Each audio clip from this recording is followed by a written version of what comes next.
Hi, and welcome to this week's Google Developers Live. My name is Jonathan Berry. I'm a developer advocate for Google+, and with me is... I'm Joanna Smith, and I'm a developer programs engineer, and I'm really happy to be kicking off 2013 Google+ Developers Live. Awesome. Yes, it is. It's also a kickoff for our new platform, the new next generation of the Google+ platform, and a major leap for developers. Today we introduce Google+ Sign-In, which is a simple and secure way for users to sign into your apps both on the web and on mobile. Leveraging the power of Google+, integrating it deeply into your applications, as well as some other magic that we are introducing with this release. So we're super excited about it. It's really cool. And to show you guys, so you can visualize how this is going to look, we actually have a demo that we wanted to show you to kick off today's episode. And the most important thing to notice as we go to our website is the shiny red button. We are very proud of our sign in with Google button. So we have a quick link here. Okay, and so when you go to, as a developer, you can offer this button in your app on mobile, iOS, or Android, or on your website. And any user can just come to your site like normal, see the button, and decide to connect their profile, which will open an authentication dialog where they can enter their credentials, or if they're already logged in to Google, they can just continue with the authorization. What's really great about this dialog, though, is it makes it very clear for the user to see how they can control their privacy. So I have this dialog open. Why don't you walk us through what we're seeing right now? So there's a list of every bit of information that an application is asking for the user, and they can actually control not only which friends are going to see their app activity, but which friends the app can see. So if a user decides to regulate that, they can actually choose which circles get sent to that app. And maybe restrict it down, so maybe they have some people in their circles that they don't necessarily want being involved with them on this application because it's just not relevant, and they can control that. So I'm going to remove my family circle just because they don't take really good pictures. Yeah, they're terrible. And then you can also control which circles get to see any content generated by this app, which is great if you maybe don't necessarily want to share photos with your sister because she likes to steal them all. So we'll go ahead and take her out. And these are called app activities. Mm-hmm. And it also makes it really easy for you to decide you don't want to share anything. And you can go ahead at the very top level and choose only me. And I think that's a really powerful thing for a user and makes it really easy for the developer because you don't have to do anything to allow this. And the one great use case for users and why we provide this as a clear option is if a particular application is for sort of your personal use. Maybe it's a fitness application, and you may not want to share all the activities that you're doing within that fitness application, but you do want that record. This is a great option for those types of users. So it's really great altogether. And then once they actually authenticate, we have a really powerful option where if you have an Android device, you can auto-install the application on the user's Android phone just by having them log in. And this is from the website. We're not going to a different store to initiate this process. This is from PhotoHunt's application. It's the same pop-up that they're already seeing to continue their login, and they can just choose right now, oh yeah, I do want this on my phone. This is really simple. They don't have to search the Play Store. They don't have to go through any extra hoops. It's right there, and it's just really simple. So let's go ahead and add it to our demo account. So I'm going to hit install. Okay, it says it's downloading. All right, so while it downloads, we'll go ahead and look at the website. Right now, if you notice, now that the demo account is signed in, it's personalized. We've got the profile picture, we've got their name. You can welcome them to the site, and then you can also show them their friends. Like along the side, we have a list of friends who are also using this app. So this is a new feature that we've introduced with the sign-in button, correct? Friends list, the list of people in a circle has not previously been available. It's important to note that this is still a flat list. You cannot see the user's actual circles, but you can see who they've included in their social sphere. Yeah, it's super powerful to make social proof as part of your application. Definitely. And it can help you if you also already have support for a social graph within your app natively. You can start using this to connect users that already have accounts with you. Okay, so let's go ahead and go to the phone. Is it done installing? I think it may still be. Did we get a notification? We didn't. Are we on Wi-Fi? We're on Wi-Fi. All right. Well, let's go ahead and talk about a different feature while we wait for the internet to catch up.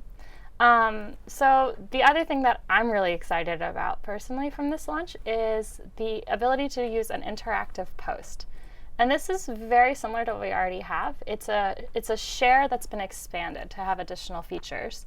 So now, in addition to that normal share that can render, you might start seeing in your stream a share with a button. And this button has a verb, some sort of call to action, and that button can pull a user from the Google Plus stream into your application. So let's go ahead and create one of these interactive posts. Okay. Right here, this is a button. Actually, it's part of the application, the PhotoHunt application, and there's a JavaScript API, so you can skin it and make it sort of integrated with your application, so the user flow is nice. I did a vote, which in this case I didn't do an interactive post, but I can go ahead and promote it. So why don't you tell us what's going on here? So at this point, when we're soliciting votes from our friends as well, because we really like this photo, we are presented with a dialogue. And this dialogue, like I said, it's built off the existing share, but now we've got the button that's there. And as a developer, you can control that text on that button. You get to choose that string. And we have, I think, over 100. Right now we have a lot of different options, and we're taking more suggestions as we move along. The other thing that is incredibly powerful is you can pre-fill the text actually in the share dialog. And I think that that's already been done here with PhotoHunt. So you can get the user started with maybe what you most want to promote from this part of your application. And you can also pre-fill up to 10 recipients. So they won't be tagged in the post, but they'll be directly shared with, so it will trigger a notification on their end. And a powerful part of including users already in the post, so pre-filling recipients. Part of Google and Google Plus is our notification system. And when you explicitly mention a user, or sorry, include them in a share, we notify them across all Google properties. So anywhere you see that little red box, that will light up for those particular users, because the user who's allowing this pre-fill has the intent to actually deliver that message. So we have a guaranteed delivery. And if those recipients also have email configured for notifications, they'll get an email if they're not by their desktop. And you can actually pre-fill with email addresses. So if those users have a Google Plus but maybe not using the app, or they haven't signed up for Google Plus yet, they'll get that user flow and can even upgrade, which is pretty powerful to get more users using your app. What's also powerful is that if they are mentioned, or if the user stumbles across your application's interactive post that a different user has shared, when they click on that, they may be taken to your app, but if they haven't already signed up for your app, they'll be taken first to an authentication screen so that they can sign up, and also they can install the application onto their phone directly through the authentication screen, just like before. So there's a lot of different entry points for a user to make their way into your app from the Google Plus. So I'm going to actually complete that share, and so now it should be posting. I think we might have forgotten to log into a second demo account, but we'll just look at it on the stream of this one. Sure.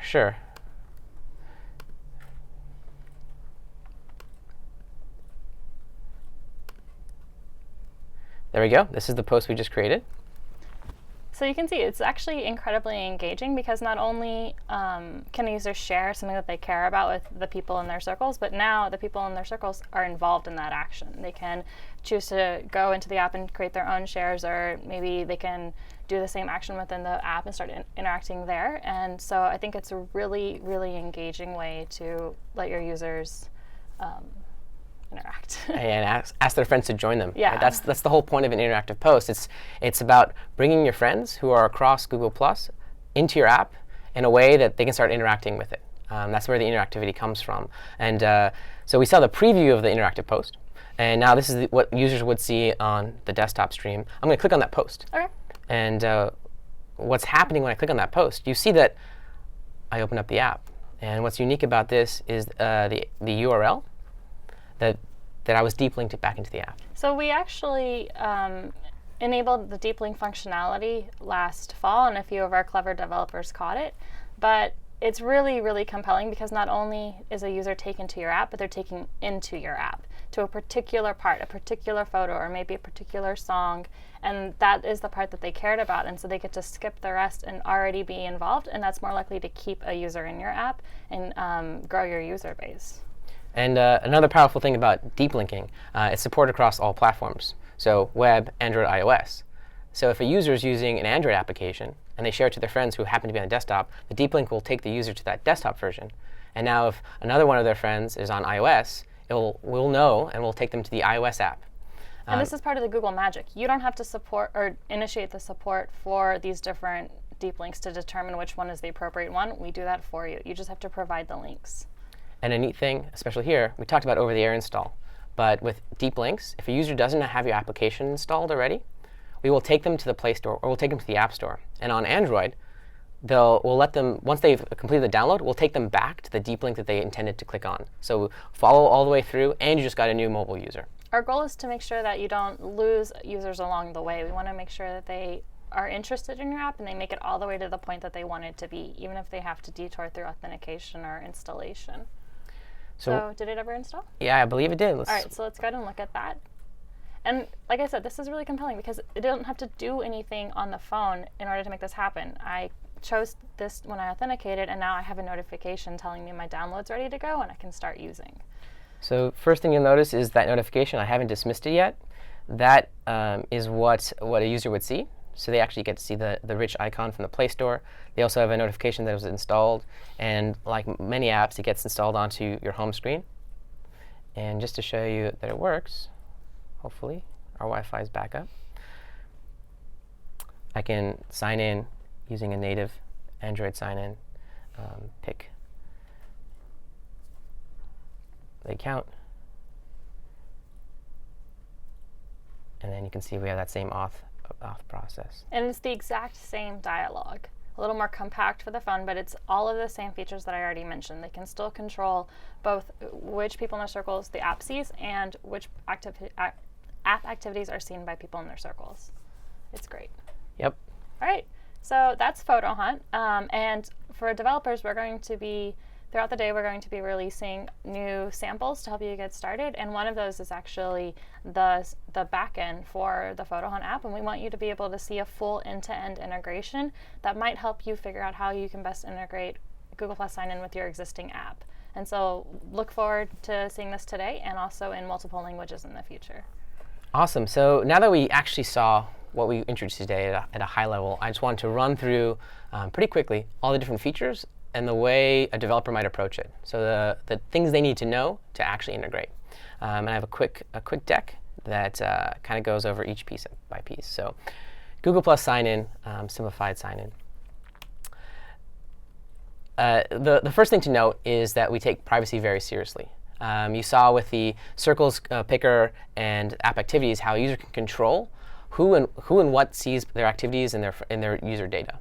We also take revoking data and deleting data very seriously in our terms of service and provide APIs to simplify that process. So if a user does not want to be connected with an application anymore, we help and enable that so the developer can facilitate that. You could see this in Photo Hunt because I don't know if you noticed, but after we signed in, the sign-in button became a disconnect button. And it was very clear and very obvious at the top level how to remove yourself from an app. And we also make the integration pretty easy if you have an existing sign-in. Really, it's just adding another column to your database, merging with your existing homegrown solution, or there be other social networking. And we have a bunch of showcases on our site that talk about the integration process for our launch partners and how quickly they're able to integrate with their existing solutions. And ultimately, this is about giving users choice and making it easier for you to acquire those users. If they have a preferred social network, this will basically help you onboard them quickly and easily. So I'm going to go to a little bit of code and to show you actually what you have to do to implement these features, starting with web. If for anybody who's used the Google Plus platform before, we start out with a plugin in the same fashion of our previous plugins. You put a little JavaScript on your page, you put a little bit of markup, and we render a stylized and configurable button. And it's just that simple. From that point on, we handle the OAuth, we handle the authorization pop-ups, and then you can go ahead and integrate those tokens and the APIs within your application. The basics is literally you give us a client ID that you've created through our Google APIs console, maybe request some scopes like the login scope and activities you might want to write.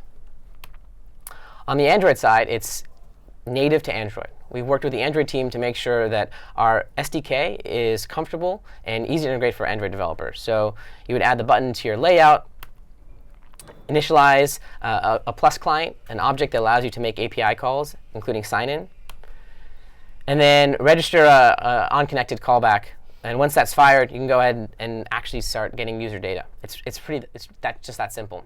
we have starter applications that show how little code it actually takes to make a full-fledged sign-in button.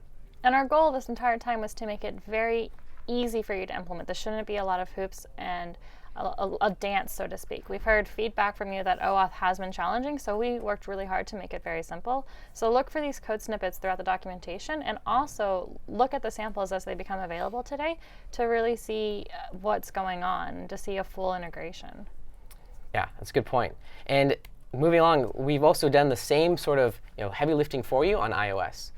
This is, again, an SDK that allows you to go ahead and instantiate and create a delegator for the object, and then make the API calls against the sign-in button. And again, more on responding to that callback. Now I have a user. Now, the feature that is really exciting to developers, especially Android developers, is the over-the-air install, which we demoed. And that allows you to push your Android app directly from your website without taking the user to a different context and having it magically appear on their phone with almost little overhead, except for confirming whether or not they want to approve such an action. It's no more than modifying your sign-in button. All you have to do is register your app package on the Google's APIs console and in the sign-in button, and we take care of the rest for you. And we also make sure that the user can dismiss it, that we don't nag them with multiple prompts if they don't want it, and for the user, it seems natural. With the sign-in button, we also make it pretty easy to register. Because you can integrate that button, you can stylize it and make it look, along with our branding guidelines, natural and within your app. Cool.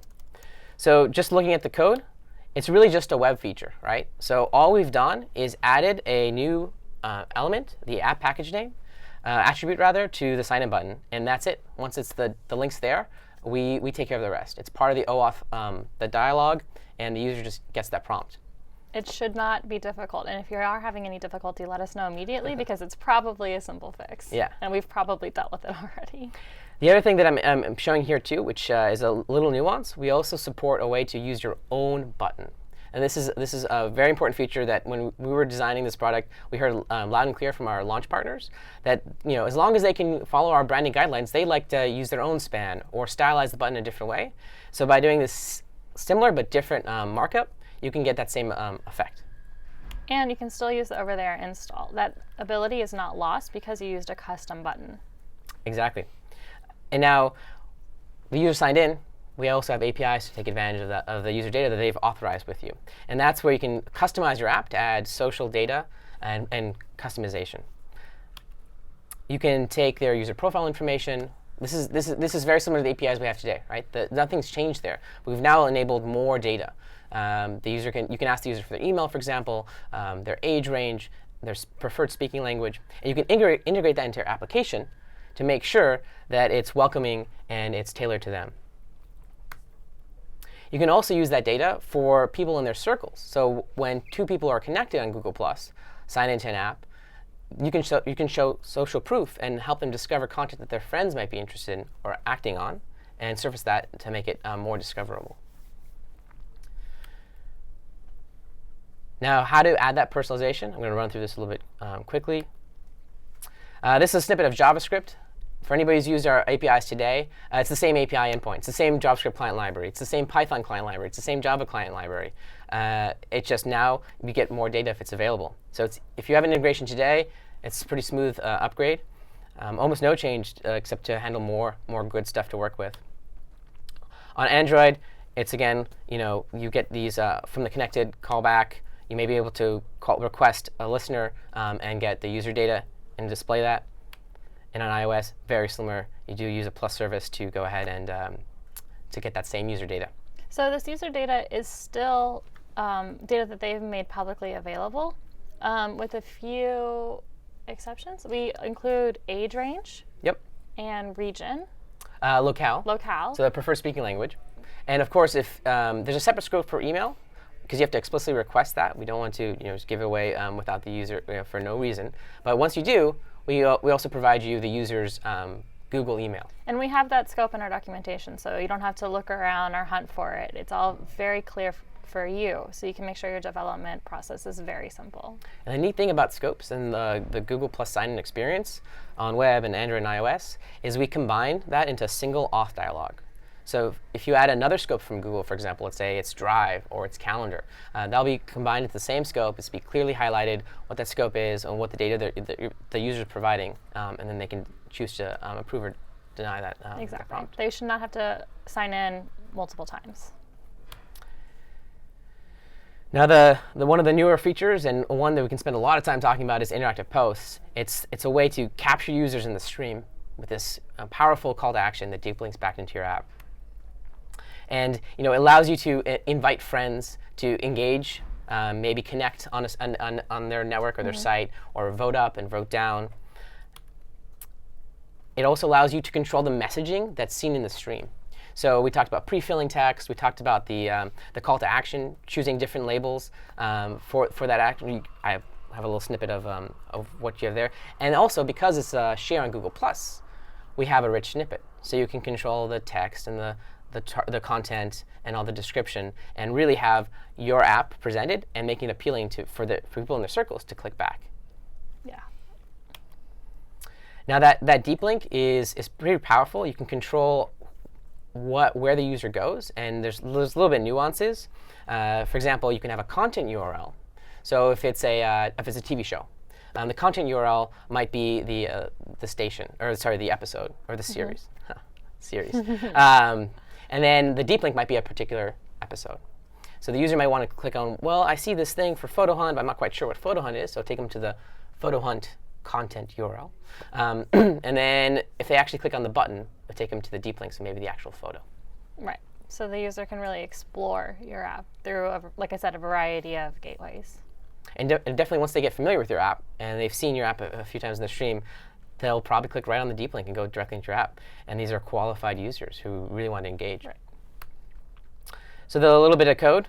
On web, it is basically an extension of the share model. The pop-up that we saw is very similar to the existing share box that we have today. We have the share link and the share plugin. And now we have one for creating interactive posts. One thing to note, even though it is an extension of the existing share model, you do need to make sure you have the plus.login scope, which is our new scope, in order to use the interactive functionality. Yeah, it is side sign-in. It allows us to do all the magic of routing and going cross-platform, but it's a minor delta to get this enabled. And then you have to have a client ID, which is new and useful for us for facilitating all that, and all the configurations options, the pre-fill text, the content URL, the deep links, and things like that. But otherwise, it's a simple JavaScript call, and you can create a custom UI to integrate within your application. And similarly in Android rather, it's an intent. Very simple, straightforward intent. It's like our share intent, but allows you to add those more options. So you create an intent builder, and you can basically start that activity on the result. And easy to handle the response, right? So when a user comes back from the stream, have a handler for the intent, and then you can take them exactly where they're intended to go. Intent for the intention. We chose our words carefully. Now we're out of synonyms. And sharing on iOS is also very similar. You just create a share dialog, and you're good to go.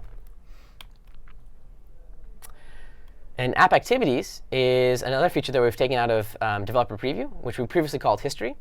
But the core of it is allow you to write activities to Google about what your users are doing within your application, and then make your app more engaging and re-engage those users and take them back to your app. We have a very simple integration today where you can see all the activities that you've done on your profile, and then depending on how you've authorized the permission, you can control who sees that.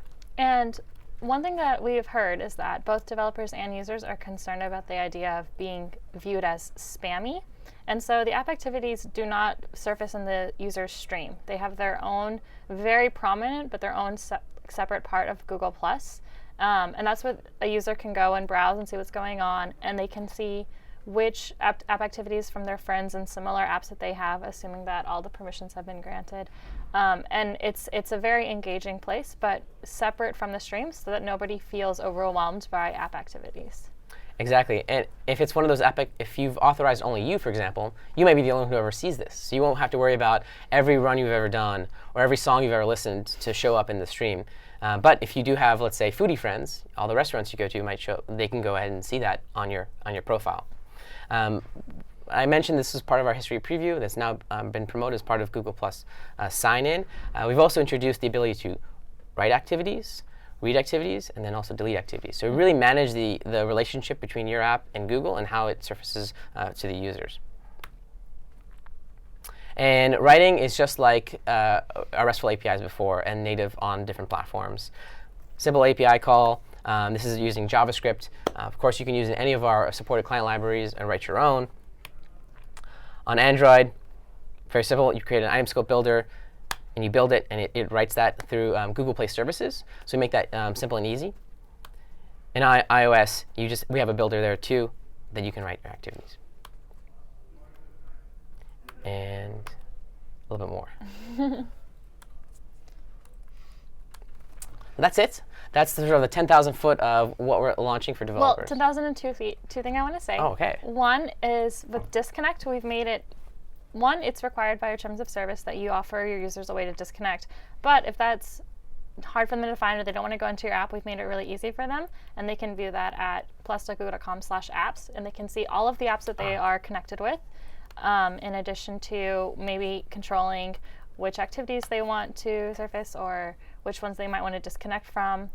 And a disconnect isn't permanent. They can always come back and re-authenticate into your application as well. I'm actually going to go and demo that right now.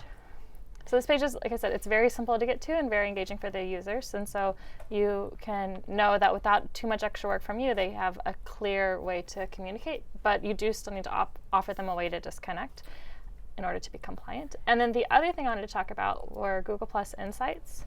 And so we have a few new metrics added to our analytics where you can actually track some of these new features and see how your application is getting traffic or changing the way that the users behave because of these new features. And so you should definitely go ahead and connect your Plus Page ID with your Dev Console client ID and project ID, and then you'll be able to start seeing these things. Yeah, we actually make it really easy. You go to your Plus page, you see Platform Insights.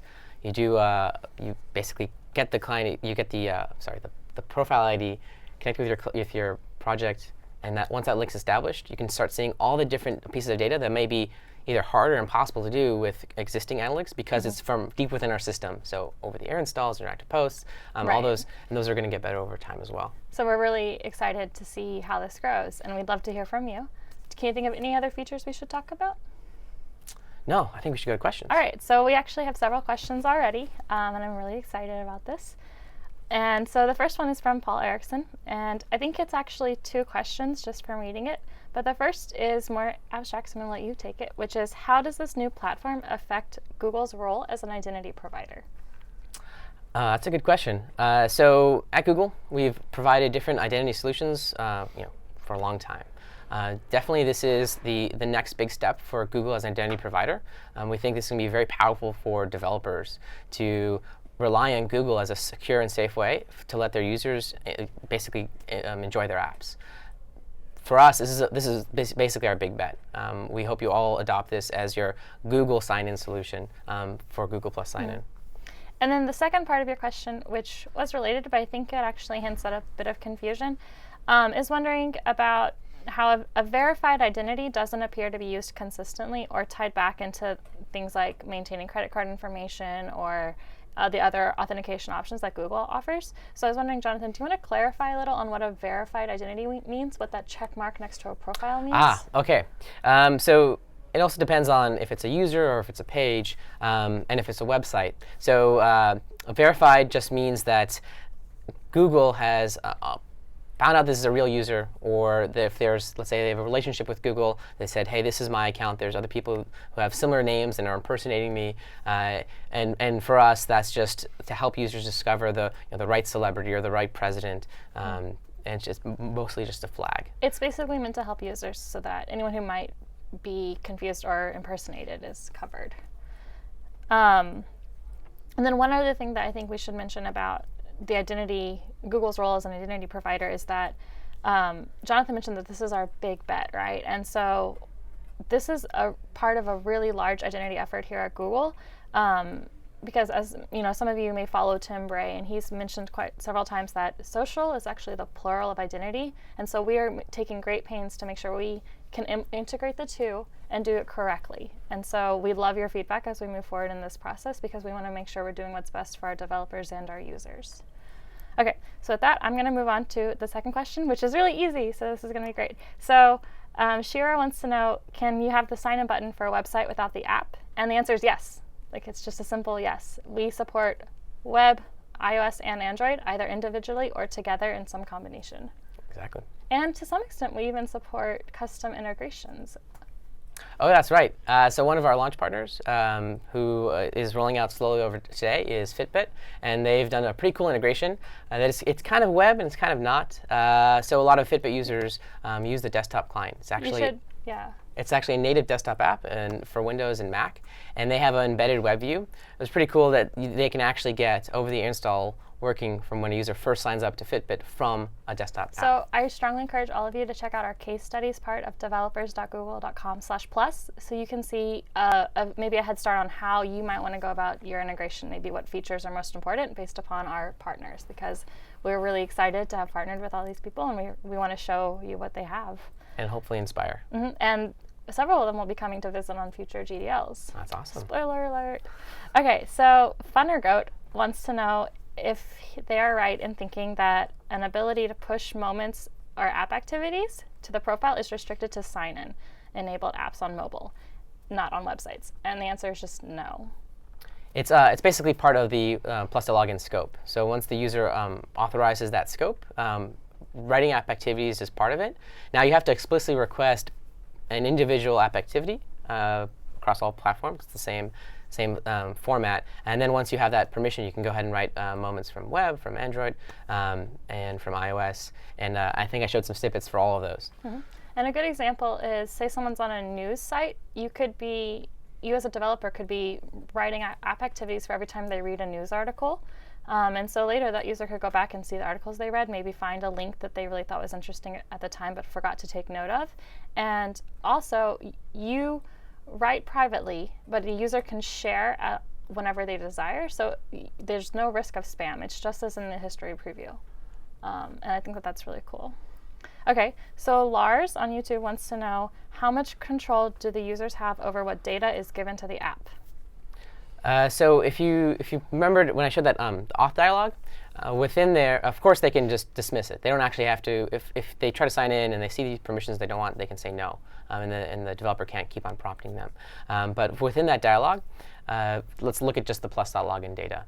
We provide basic profile information, which is what we had before: profile name, profile URL, profile pic, and anything that you've set public. So for example, my birth date is set public, but my home address isn't. So a developer would be able to actually get my birth date because I've exposed that. Now with additional scope, such as email, we provide email, of course, and the age range and the preferred language. Mm-hmm. And all that falls under our data retention policy. You have to keep a fresh cache of the data, and if a user disconnects, you have to delete it. But the user can go ahead and change that. And there's, the other part.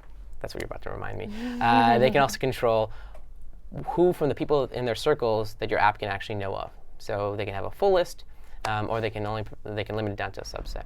So they pretty much have control over almost everything. I think that the name, the profile picture, and the age range and locale are given, but the language and the name and profile picture, those are already very important and public things anyway. And the age range is in a range. It's not a specific date or a year. So they are very protected there as well. So Matt wants to know if he can use direct app installs to install an app that he doesn't own.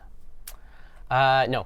So we protect app developers from, let's say, phishing or issues that may be impersonated, because the app, the package name has to be both on the button and in the project. You can't spoof that. And there's also an integration with the Play Store to further restrict that. Mm-hmm. So, no. So Lars is worried because he has nightmares still about those mobsters and farmers spam that he got for quite a while. So how can we reassure him that that won't happen again? So at the core of Google Plus is controlling how broadly and how wide a user would broadcast. And with app activities, we mentioned that it's contained within a user's profile, so it does not go to the stream. So every time let's say you love those farming games, if a farming game did integrate with app activities and Google Plus sign-in, that they could write all those app activities to your profile, but it wouldn't go into all your friends' streams. So you can rest assured that your friends won't be annoyed by the spam it would be creating. And actually, for apps, you can talk to the developers to say, hey, this is the wrong type of app activity, and actually create a feedback loop, especially if it's a mobile app, and by providing reviews in the Play Store. I definitely think so. So Chris wants to know if a callback can kick off a server-side process. And as an engineer, I can tell you, yes, just through XHR. And we actually have a lot of samples. Like I said, they're going to be coming out today, and we're moving them to GitHub. So this is going to be really great for all of our developers if you have ideas and you want to start contributing. But the one thing you might want to look at now is we have a lot of documentation on pure client-side integrations or a hybrid client-side, server-side sort of flow, and you can go ahead and start exploring all of these things. Okay, so Loss wants to know if the plus.login scope will become the default scope for Hangout apps instead of plus.me. So plus.me is not the default Hangout scope. There's actually no scope, right? But with the power of Hangout apps, which is one of my favorite topics to talk about besides the new Google Plus sign-in button, you can add additional scopes. So we actually have a sample to be written or be written by you to use plus.login as part of Hangout apps. So think of it as separate things. And on that note, while we're talking about Hangouts, I know many of you already noticed we launched Hangouts version 1.4 recently, and we're very proud to say that we're excited about all the things that are happening with Hangouts. And definitely now with the launch of Google Plus Sign-In, being able to see integrations between authentication and Hangout apps, we're definitely looking forward to what you guys have to offer coming forward. All right, so we've reached a lull in the questions, but while we hang out for just a little bit, I want to go ahead and make one more announcement, which is that in 2013, we are pleased to say we now have 3 Google Plus developer experts. Previously, I know most of you have already seen Gerwin. He's been, hanging out in all of our forums and our community, and he's definitely one of our more powerful developers, and we're really pleased to work with him. But adding to his company, we're now welcoming Alan Furstenberg and Abraham Williams. So as you see them in our Google Plus community, or if you go ahead and look them up on their own, definitely you can trust almost anything that these guys will tell you. They are very, very well informed about our platform, and we are constantly in communication with them and letting them know what's going on and seeing what they have to offer and their opinions on our products. So anytime they answer a question, you are in good hands, don't worry. Yep. Love them. All right. I think that's all of our questions for now. All right, so just to wrap up, super excited about the new introduction of Google Plus Sign-In, all the APIs, and the mobile support that we've introduced, and the cool over-the-air installs. This is now rolling out today, and it will be available to Google developers broadly. There's no registration or sign-up flow. You just have to create a project and accept those terms there, and you're good to go. And it's supported in all locations and locales that Google Plus is supported today. So it is you can consider this a global launch today. Over 60-something languages? That's about right, yeah. So please get started. Let us know what you think. Thank you.